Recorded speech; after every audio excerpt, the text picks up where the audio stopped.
A major statement from Boris Johnson, the Prime Minister, today. This is the one that we were looking for, that we were waiting for, after Boris Johnson set out that 15th of October deadline for a EU-UK deal to be done. Of course, we've gone past that deadline now. Boris Johnson's response, essentially talking about the UK now preparing for no deal, for Australia-style outcome.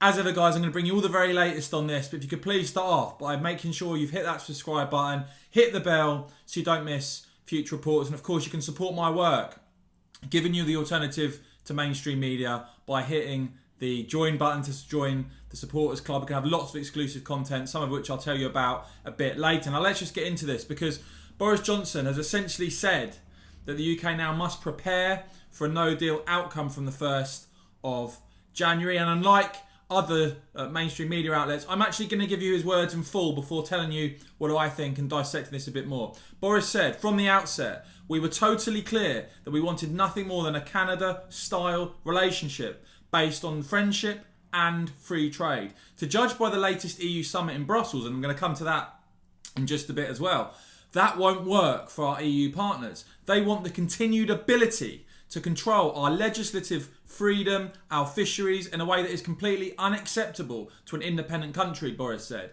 And since we only have 10 weeks until the end of the transition period on the 1st of January, I have to make a judgment about the likely outcome and to get us all ready. And given that they have refused to negotiate seriously for much of the last few months, and given that this summit appears explicitly to rule out a Canada-style deal, I've concluded that we should get ready for the 1st of January with arrangements that are more like Australia's, based on simple principles of global free trade. And we can do it because we always knew that there would be a change on the 1st of January, whatever type of relationship we had. And so now is the time for our businesses to get ready, and for our hauliers to get ready, for travellers to get ready, willing to discuss the practicalities with our friends, where a lot of progress has already been made. By the way, on such issues as social security and aviation, nuclear cooperation and so on. But for whatever reason, it's clear from the summit that after 45 years of membership, they are not willing, unless there's some fundamental change of approach, to offer this country the same terms as Canada's. And so with high hearts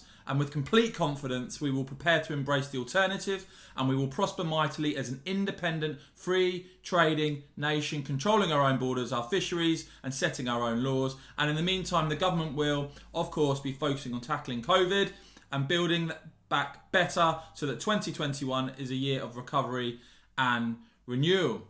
Prime Minister saying there that although the UK sought a Canada-style trade deal, to judge from the latest summit in Brussels, that won't work for our EU partners. And it's clear, it's been clear all the way through, their obsession with the level playing field, their obsession with maintaining the horrendous status quo on fisheries were completely untenable. And if either had been entertained by the government, it would have been a complete and utter betrayal. So Boris Johnson's message here, there's a couple. Number one, the EU seemingly not willing to do a Canada-style free trade deal.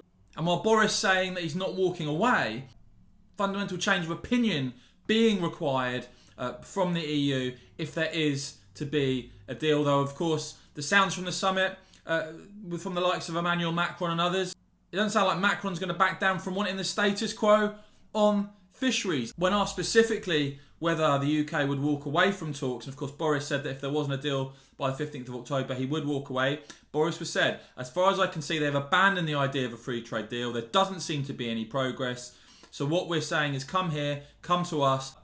So let me know what you think about that statement, guys. Let me know if this is what you were looking for from Prime Minister Boris Johnson. Do you think he's gone far enough?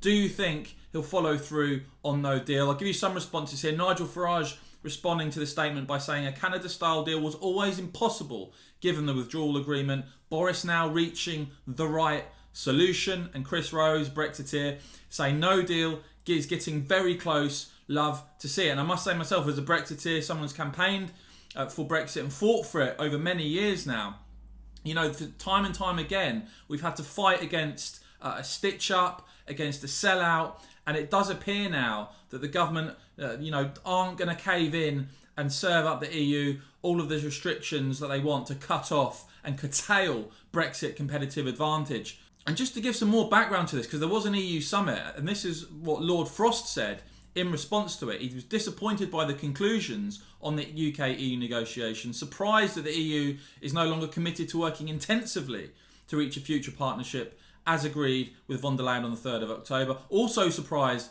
Lord Frost said, by a suggestion that to get an agreement, all future moves must come from the UK. It's an unusual approach to conducting a negotiation. PM Boris Johnson will set out the UK reactions and approach tomorrow. Well, Boris has done that now. And it seems to me, guys, my analysis of it is this, that the EU side, all the way through this, still thought that they were dealing really with the similar British approach that we saw under Theresa May. That if they ran down the clock, if they mussed us around long enough, if they tried to put a bit of pressure on, that the British government would effectively cave in, submit, and on things like fisheries, on things like restrictions on state aid, on things like the level playing field, that the UK side would simply roll over and give and tie itself to EU restrictions, as I say, to curtail Brexit competitive advantage. That is something that cannot happen. It's something seemingly that Lord Frost and Boris Johnson are not going to allow to happen. And just remember this, because you're going to hear a lot of Project Fear scaremongering again. Get ready for it. But remember this. All of the so-called level playing field restrictions that the EU wants to put onto the UK, none of them will apply. That's where the competitive advantage comes from. All of those EU rules that apply across the EU will no longer apply in the UK. It's called freedom. Similarly, on fisheries, we hear now German sources even making the point that under no deal, the UK takes back full control when it comes to fisheries. Absolute, full and total control. And Belinda Delucy, the former Brexit Party MEP, she actually responded to what Lord Frost had said by saying, David, you have done everything you can against an irrational machine driven by ideology above anything else. Respect. But there is no justification for handing over power to the EU than what is normally needed for FTA. We stand with you, standing firm. That gets to the crux of it.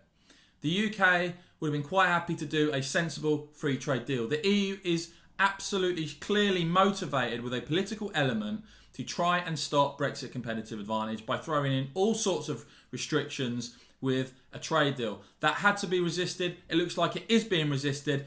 But as ever, guys, we'll have to see what happens when it comes to the crunch as we move closer to that deadline at the end of this year. But this, to me, is a strong statement from Boris Johnson. As I say, welcomed by Nigel Farage, welcomed by Brexiteers, I'm sure. Let me know what you think in the comments, guys. And I just want to point out, I'm going to be doing a news review with Patrick O'Flynn, the Brexiteer, former chief political commentator at the Daily Express. It's going to be available to supporters. Please support my work here on the channel if you appreciate what I do. There'll be an exclusive, as I say, news review with Patrick O'Flynn. Click join. You'll be able to go and see that. And as ever, guys, appreciate you watching. Thank you for watching. Lots more reports to come. Appreciate you watching. Thanks a lot.